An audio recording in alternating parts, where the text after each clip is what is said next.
pourtant Dieu l'a fait. Dieu sait exactement ce qu'il fait et il fait les choses exprès. Mais nous ne pouvons pas utiliser l'unicité que Dieu nous a donnée si nous continuons à essayer d'être quelqu'un d'autre.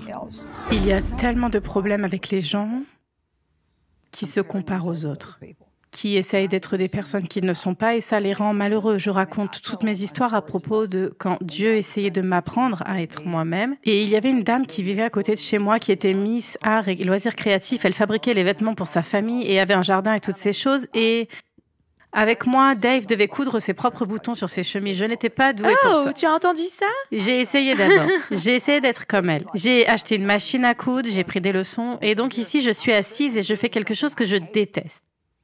J'en ai détesté chaque minute, juste pour prouver que j'étais une femme normale. Et j'étais normale. J'étais juste ma version de la normalité. On n'a pas besoin d'être quelqu'un d'autre pour être bien. Et je pense que l'un des plus gros problèmes des gens est qu'ils n'aiment pas qui ils sont. Ils, en fait, ne s'aiment pas eux-mêmes du tout. Et quand j'ai commencé à entendre la parole de Dieu, je n'arrêtais pas d'entendre tous ces messages sur le fait d'aimer les gens, aimer les gens, aimer les gens, aimer les gens, et je le voulais vraiment, mais j'avais du mal à le faire. Et je ne pouvais pas comprendre pourquoi, parce que si vous voulez vraiment faire la bonne chose et que vous ne pouvez pas le faire, alors Dieu, quel est le problème ici? Et il a dit, eh bien, tu ne t'aimes pas. Tu ne peux pas donner ce que tu n'as pas.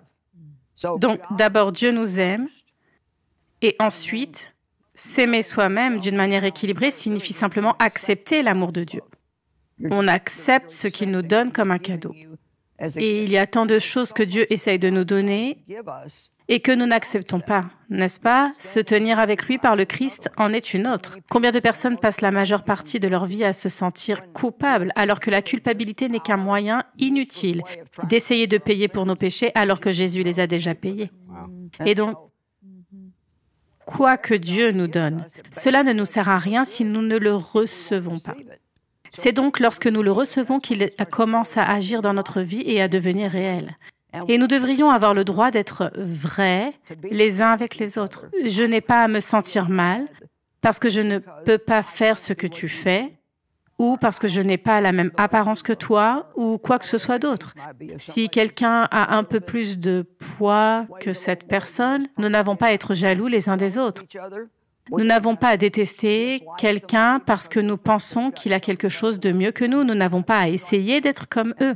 Et même dans le cadre de l'Église, je veux dire, je sais que nous avons eu une femme qui est venue dans notre Église. Elle était une de nos anciennes. Elle se levait tous les matins à 4 heures et priait pendant 5 heures. Et donc, j'ai dit, c'est ça, je vais faire ça, je vais me lancer. Eh bien, je me suis levée et 5 minutes plus tard, je m'étais endormie sur le sol, mais je ne vais pas aller raconter ça à qui que ce soit. Vous voyez, vous ne pouvez pas faire ce que quelqu'un d'autre fait. Vous ne pouvez faire que ce pourquoi Dieu vous a consacré. Et donc, je pense que le but de ce livre est de nous permettre d'avoir de meilleures relations, mais aussi de nous libérer de toutes ces comparaisons et de ne pas essayer d'être ce que nous ne sommes pas. Puis, il aborde la question de faire plaisir aux gens. Combien de fois faisons-nous des choses que nous ne voulons absolument pas faire et que nous n'avons même pas l'impression d'être censés faire, juste pour que quelqu'un d'autre soit heureux avec nous? Je vois que dans votre livre, vous l'écrivez de cette façon. Ce qui correspond à ce dont vous avez parlé ces dernières minutes, ce que les autres pensent de vous n'est pas aussi important que ce que vous pensez de vous-même. C'est vrai. OK. Et Et c'est juste savoir que vous êtes aimé par Dieu et qu'il m'a créé de cette façon. Eh bien, OK, laissez-moi vous poser une question. Est-ce que vous vous aimez vous-même? La plupart du temps.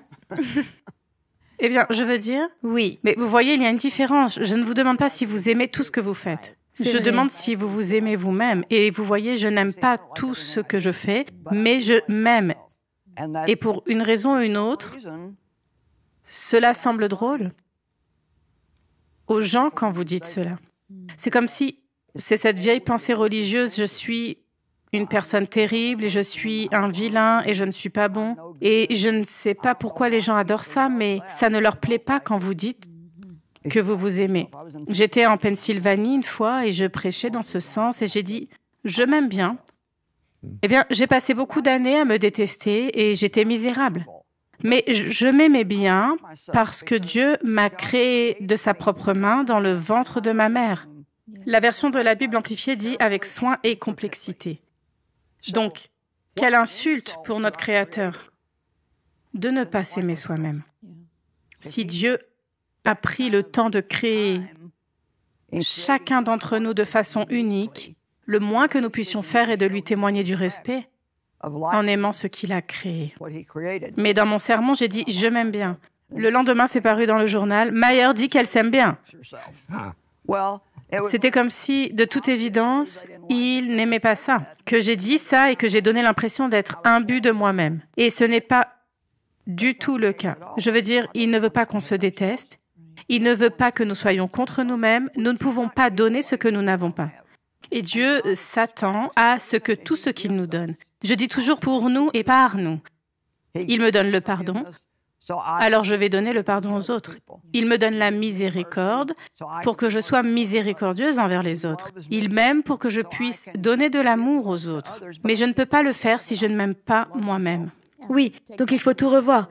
Si je me détestais, je déteste tout de moi. Je ne peux pas aimer tout le monde avec cette attitude. Non, et je l'ai fait. Pendant des années, je me détestais. Je détestais ma voix, je détestais ceci, cela. Et toute cette histoire avec ma voix est drôle parce que maintenant, Dieu la souffle dans tout l'univers et elle est différente. Elle est unique.